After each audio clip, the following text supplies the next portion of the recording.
Assalamualaikum warahmatullahi wabarakatuh. Bismillahirrahmanirrahim. Alhamdulillahirabbil alamin. Allahumma shalli wa sallim ala sayyidina Muhammadin amin wa ala alihi wa sahbihi wa sallim ajma'in.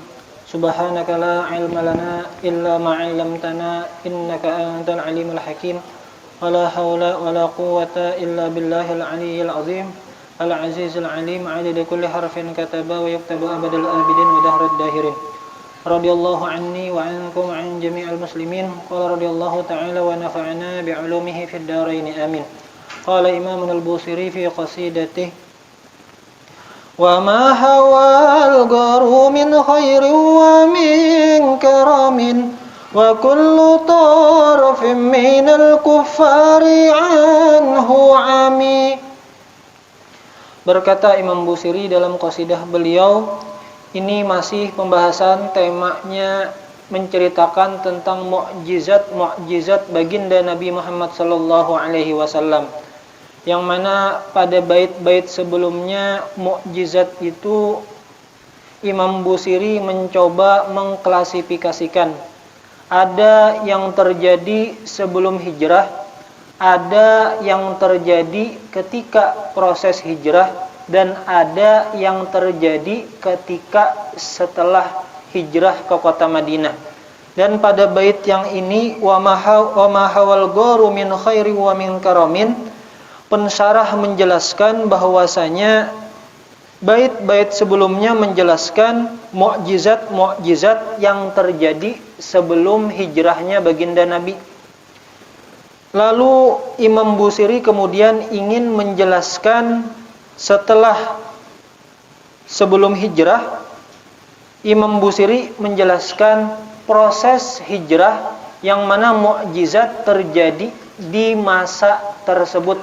Jadi bahasa kitanya Imam Busiri ini ternyata ketika mengolah qasidah bait burdah ini bapikir juga sidin, artinya menyusun. Jadi bukan sekadar yang penting sampaikan mukjizat Nabi ini. Ternyata betata. Artinya apa? Oh, sebelum hijrah ini. Oh, ketika hijrah ini. Setelah hijrah ini. Lalu wa ma hawal gharu min khairi wa min karamin. Wa ma dan ma di situ ternyata salah satu pensyarah menjelaskan ma di situ bimakna man. Man di situ berarti lil akil. Siapa maksudnya di situ adalah baginda Nabi beserta sahabat Sayyiduna Abu Bakar As-Siddiq.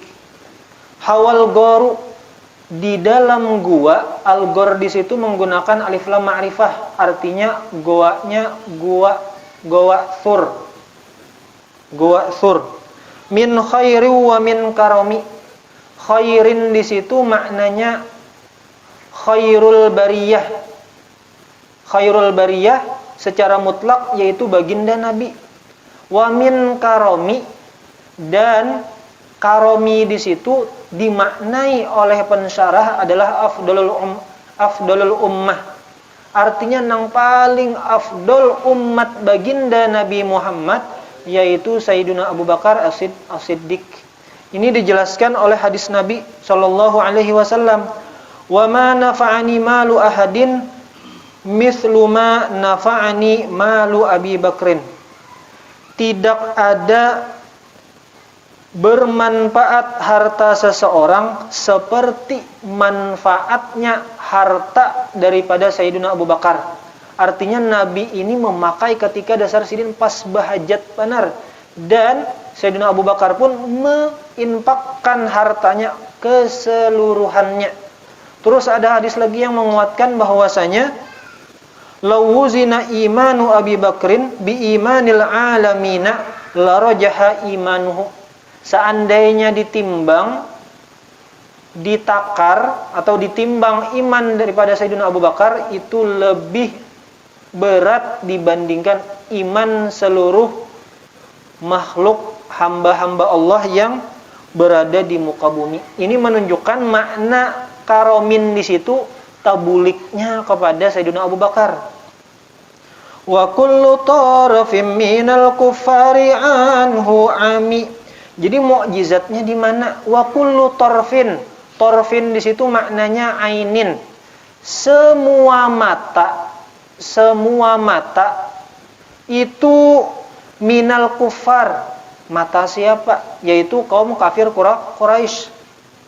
Anhu ami, daripada baginda Nabi dan Sayyidina Abu Bakar ami, buta.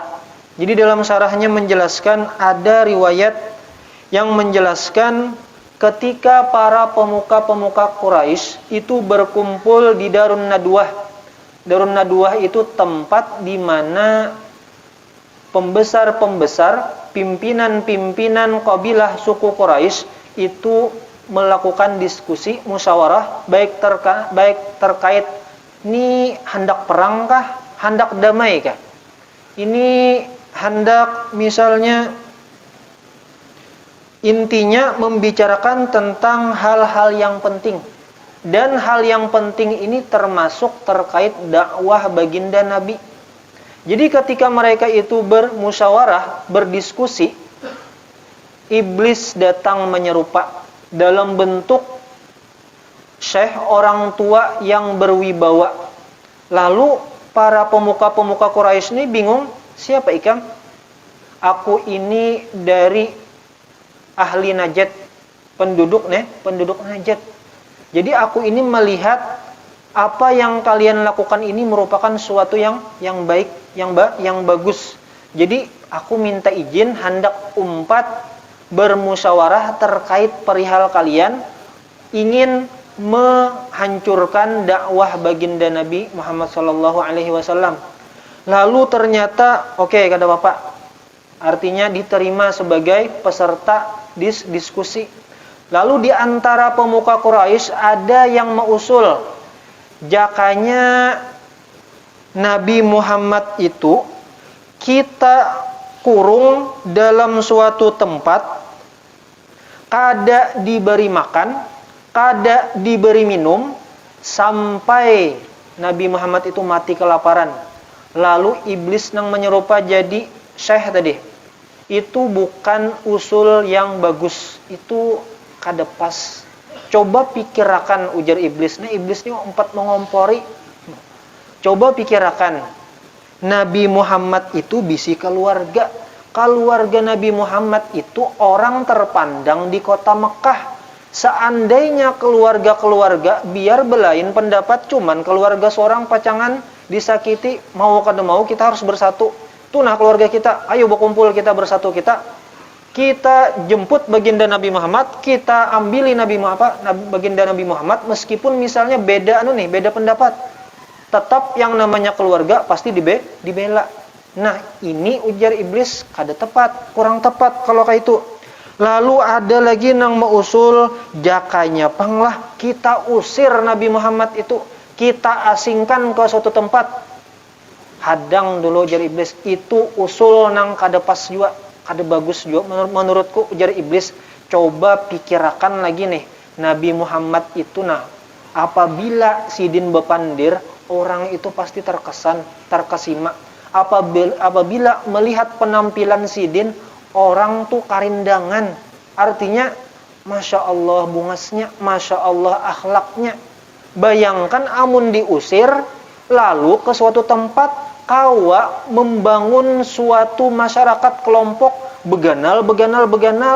Pas sudah ganal, sudah kuat, datang ke kota Mekah, pas buhan pian, karena diperanginya. Maulah kada kalah amun orang banyak mantub ke kota Mekah berataan, kira-kira kadalah saran pian itu salah. Lalu ada pulang nang mausul pulang. Berkata Abu Jahal, nah paman seorang sakanya, paman seorang mausul, kayak ini aja nah. Kayak apa kalau kita kumpulkan setiap kabilah itu punya perwakilan pemuda-pemuda yang tangkas dan pemberani. Kita tugaskan satu persatu, jadi setiap kabilah ada mewakili. Jadi pas ketika hendak membunuh Nabi Muhammad, cucuki berataan. Artinya, amun misalnya nilah berataan kabilah ada sangkut paut darah lawan baginda Nabi bahasanya. umpat ada ikut serta, umpat peran serta menyucuk Nabi nih bahasa kitanya. Nah kalau ka ini kan kira-kira qabilah baginda Nabi kada betaha kawa kada kawa apa-apa lagi ta bahasa kitanya. Qabilah seberataan sudah sepakat nah masing-masingnya mau punya peran untuk membunuh baginda Nabi. Nah ujar iblis, pas benar itu pas. Nah ujar iblis, lalu berkumpullah berataan. Setelah disepakati seberataan, berkata iblis, oh ini pas benar, usul yang bagus. Lalu berkumpul berataan di waktu malam. Nah malaikat Jibril itu menghabari baginda Nabi dan memerintahkan atau menyuruh kepada baginda Nabi untuk keluar berhijrah. Lalu baginda Nabi menyuruh kepada Sayyidina Ali radhiyallahu anhu untuk menggantikan di tempat tidur, dan keluarlah Nabi membawai sahabat sidin nang bengaran Sayyidina Abu Bakar. Dan Sayyidina Abu Bakar pun menyambut dengan sam'an wa ta'atan. Lalu keluarlah sampai kepada muhara pintu goa. Berkata Abu Bakar, melihat di situ ada lubang. Lalu Sayyidina Abu Bakar mengeluarkan selendangnya dan merobeknya dan mengisi lubang itu, menjajali lubang itu dengan selendang sidin. Maka tersisa sedikit lubang, ditutupi sidin lawan tumit. Lalu masuklah wahai Rasul padahal kufar waja'u, sampai ke dalam gua tersebut datang kaum kafir Quraisy, kecuali beberapa dhira' lagi bahasa kitanya tah, beberapa hasta aja lagi. Istilahnya tuh busur siap, tongkat siap, tapi yang ngarannya mukjizat baginda Nabi kada melihat bahasa kitanya, dibutakan matanya atau diulahkan oleh Allah Ta'ala sehingga kada melihat baginda Nabi dan Sayyidina Abu Bakar. Nah dari bait sini ada ulama yang mencoba untuk mencari isyarat daripada mukjizat di goa ini apa? Mukjizat di goa.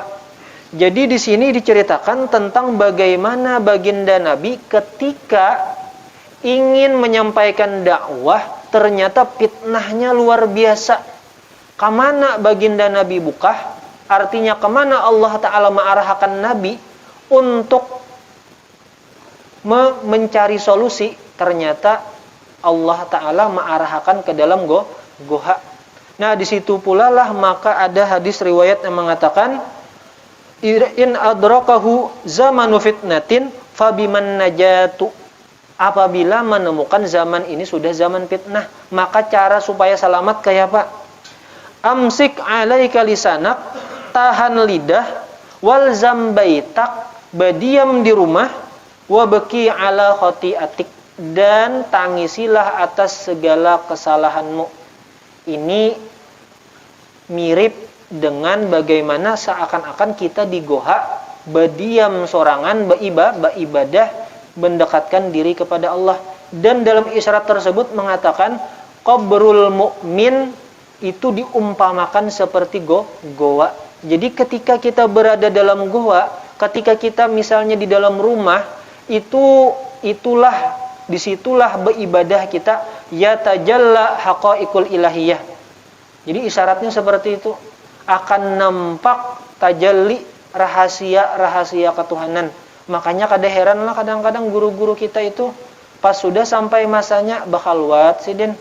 Artinya bakhalwatnya kenapa? Intinya tadi menyenyorangan beribadah kepada Allah, meumpati baginda Nabi sallallahu alaihi wasallam. Baginda Nabi ke goha, dan ada hadis yang mengatakan ilzam baitak, artinya bakhalwat, menyendiri. Nah disitulah ternyata di antara rahasia-rahasia kenapa disuruh banyak-banyak kada tapi bergaul. Bahasa kitanya tuh muhara-muharanya ya belajar tapi banyak bergaul, karena tak biasa menyenyorangan akhirnya tak pikir hendak beribadah. Dan di sini dapat kita mengambil iktibar di antara umat Nabi Muhammad, ada nang diuji, ada nang ujiannya apabila menyampaikan agama itu dampaknya bisa direncanakan orang pembunuhannya. Artinya mulai baharian sudah, mulai baginda Nabi sudah nang nyata-nyata bagus benar tah.